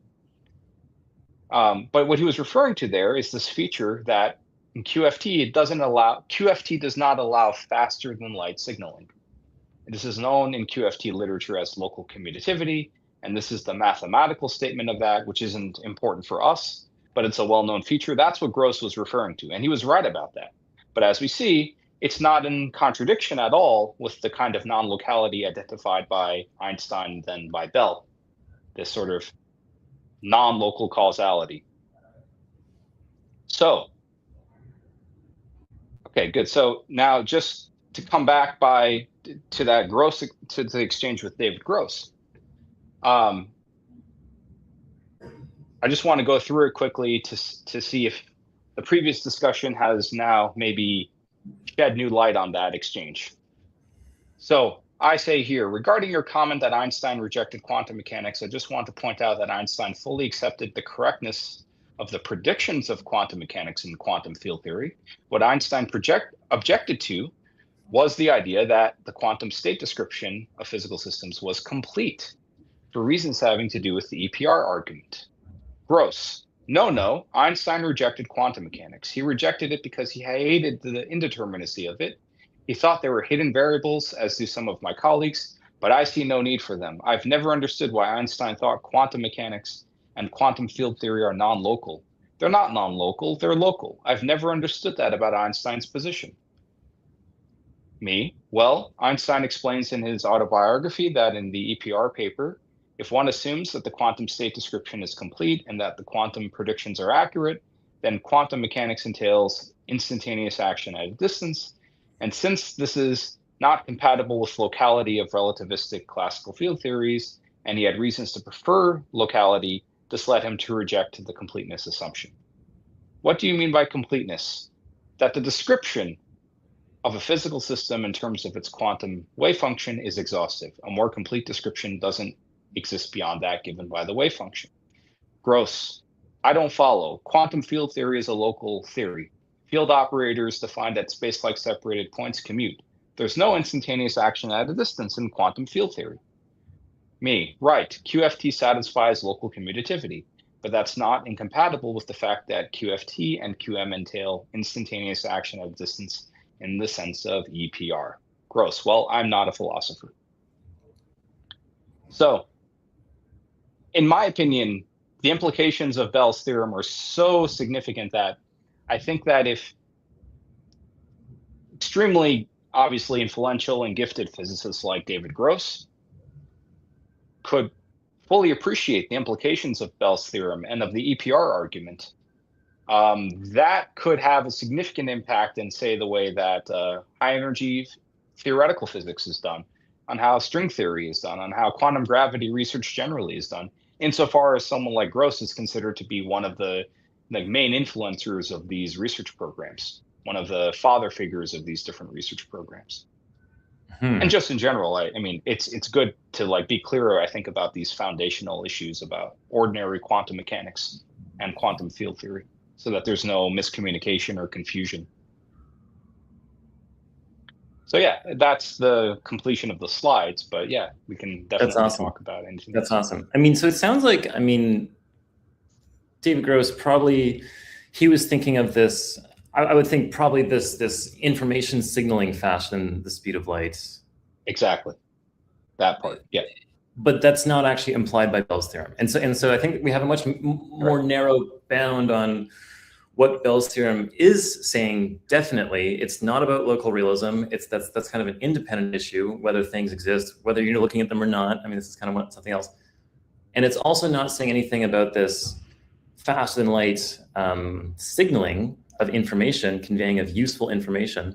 But it is saying things about this local causality and the influence.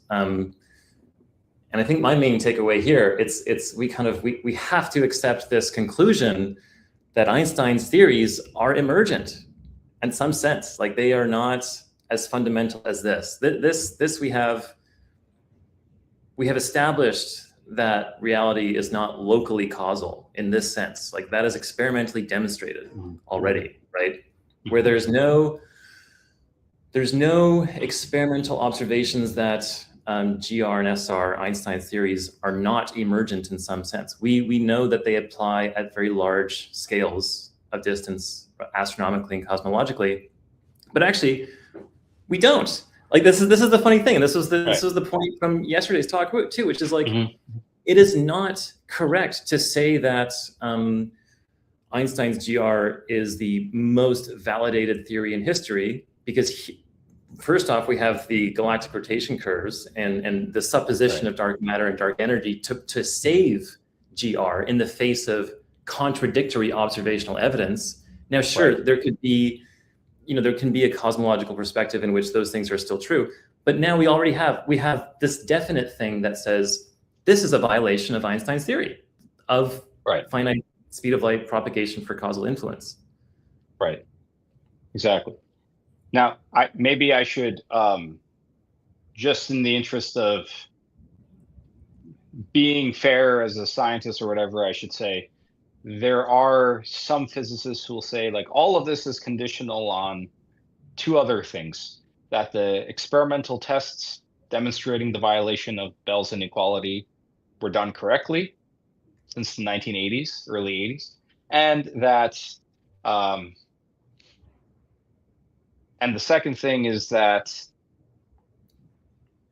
if we keep doing these experiments, so what's typically done is that one polarizer is set to a certain value, and then the other one is set to another value as quickly as possible after the first one.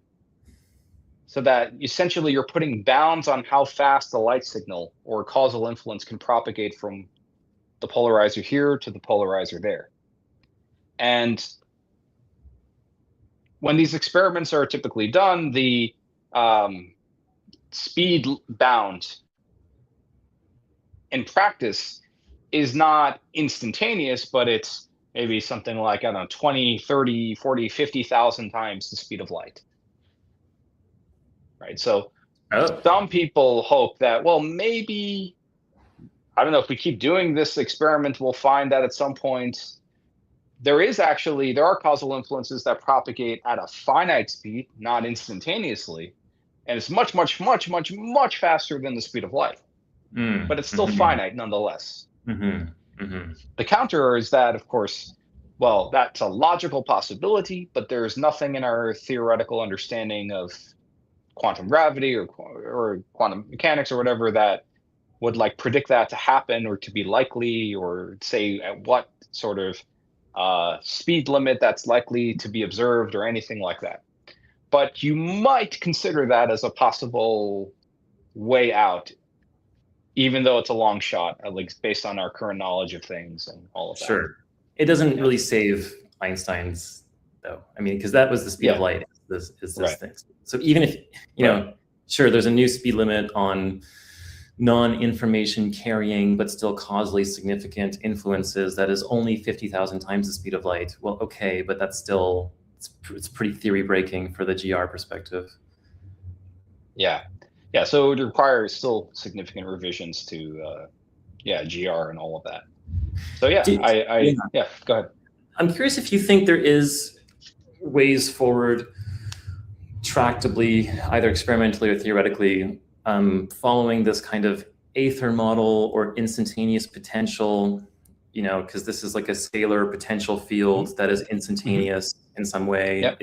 Has there been like recent work along that direction that you think is promising? Absolutely, yes. So just in terms of alternative versions of non-relativistic quantum mechanics, there are versions of it in which an ether has to be postulated necessarily. Mm-hmm. And in the dynamics, in the non-locality of those versions of quantum theory is much more manifest and explicit than it is in ordinary quantum mechanics. And those versions, like the de Broglie-Bohm or the Bohmian approach to quantum theory, agree with all of these experiments. They violate Bell's inequality exactly as ordinary quantum mechanics does. Any experimental test of ordinary quantum mechanics is also a test of the Bohmian or de Broglie-Bohm approach. And the Bohmian approach agrees with all of the experiments. And it has explicitly a preferred frame or an Aether as part of the fundamental dynamical laws. You can also extend this approach to quantum electrodynamics. And when you do that, you have to pick a gauge. And the gauge, the evolution of the scalar potential in that certain gauge depends on the preferred frame that's required more generally by the theory for the dynamics of the non-local dynamics. So that and it turns out that the Coulomb gauge actually has like a sort of special role in that approach. It depends on the same preferred frame that the non-local dynamics generally depends on. And so you can have like a sort of quantum ether electrodynamics version of quantum electrodynamics through this Bohmian approach. There's also an approach due to Edward Nelson, which postulates that there's an ether that interacts with elementary particles, and the particles undergo a sort of like non-classical Brownian motion in ordinary space. And from the statistical description of this non-classical Brownian motion, you can derive the wave function and the Schrodinger equation and all of the empirical predictions of standard quantum mechanics. And this approach can also be generalized to, say, quantum electrodynamics or more complicated fields of the standard model. So there's a very rich research program there. You might call it like, quantum ether or quantum neo-ether physics of sorts. That's ongoing. And I did my thesis on Nelson's approach and the Bohmian approach to some degree. My PhD thesis was on that topic. Many of my colleagues work on that approach, the Bohmian approach in particular. So yeah, that's a very rich program. And as of right now, I'm working on a paper where I show how the classical Einstein field equations of GR can be seen as emergent from a sort of preferred frame-dependent approach to semi-quantum or semi-classical gravity along the Nelsonian Bohmian lines. I think that illustrates a good point, which is not, nothing I've said here or that you've said here is trying to say that, Einstein is wrong about everything. No, we actually have to reproduce those observations when they've been made, because there's tons of observational evidence to, bending of light and all these kinds of things to support it. And that's why it's accepted. But now we need to find a way. It's kind of like, in the classical versus relativistic limit. Like even in Einstein, it's like you get the same kinetic energy term when it's non-relativistic. It's 1/2 mv squared. Similarly, we need to be able to reproduce the observations and experimental evidence matching GR and SR in the limit in which they're used. And I think this is like the general, my general kind of mental model is that like every theoretical paradigm has like some regime of validity for which it is experimentally useful and predictive. And it's the hard thing is always the stitching together of two different regimes, because there will be some boundary area where they start to contradict each other. You need to find one, you have to kind of pick a side in some sense, but it sounds like there's ways forward where we can kind of match what we see at the microscopic scale, and then that smoothly reproduces the things we see at larger and larger scales. Right. That's the research program. That's the way it sort of ought to be done. And it's quite nice to see how that emerges in these sort of heterodox approaches, how you can derive the covariant wave equations for scalar fields, electromagnetic fields, from this sort of like non-covariant ether-dependent, preferred frame-dependent wave equation. But it can all be done. And there's a lot of great literature on sort of that research program in physics, but it all is sort of hinged to, or in some sense, heavily influenced by Bell's theorem, or justified or motivated by this conclusion. Yeah, that's awesome. I mean, this is a fantastic talk, and thank you so much for taking time to kind of explore these things, explain them in, I think, exquisite detail. I think I now have a much better understanding, and it's kind of well situated in the lineup of talks we've had so far. And so where can people kind of follow along and learn more about your work? And kind of, I mean, I put your Twitter handle up here. I'm sure there's also, other places you're publishing and working, and you're also open invite to come to the next Deep Tech Week in New York, which will be end of March.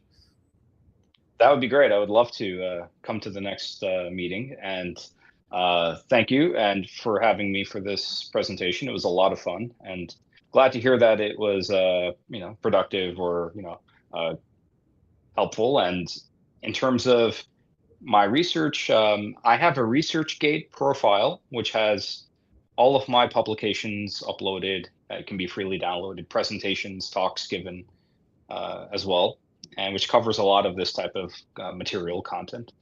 And the John Bell Institute for the Foundations of Physics, of which I am a fellow, has a website with videos and recommended readings, and they have conferences annually in the summertime, usually in like Croatia, but sometimes in other places, I guess, is possible too.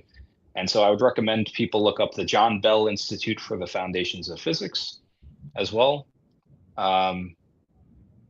And yeah, I might also recommend that people acquire a book that has all of John Bell's publications on the foundations of quantum mechanics. It's called Speakable and Unspeakable in Quantum Mechanics.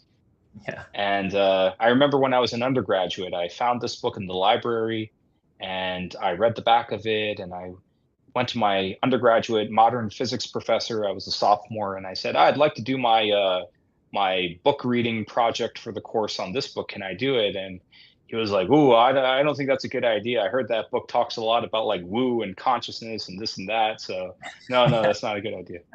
But I ended up reading it anyway, like at least over the course of like a couple of years. And I was very glad I did. It was one of the most important books I ever read in my physics career. So I recommend that book probably more than anything else.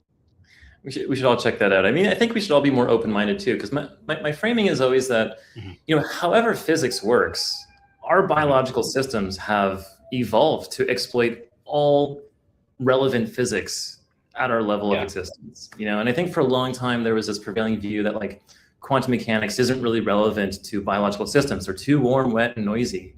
But now there's a whole field of quantum biology, and people are finding like entangled photon emissions from the myelin sheath. The first one was the photosynthesis being quantum mechanical fundamentally.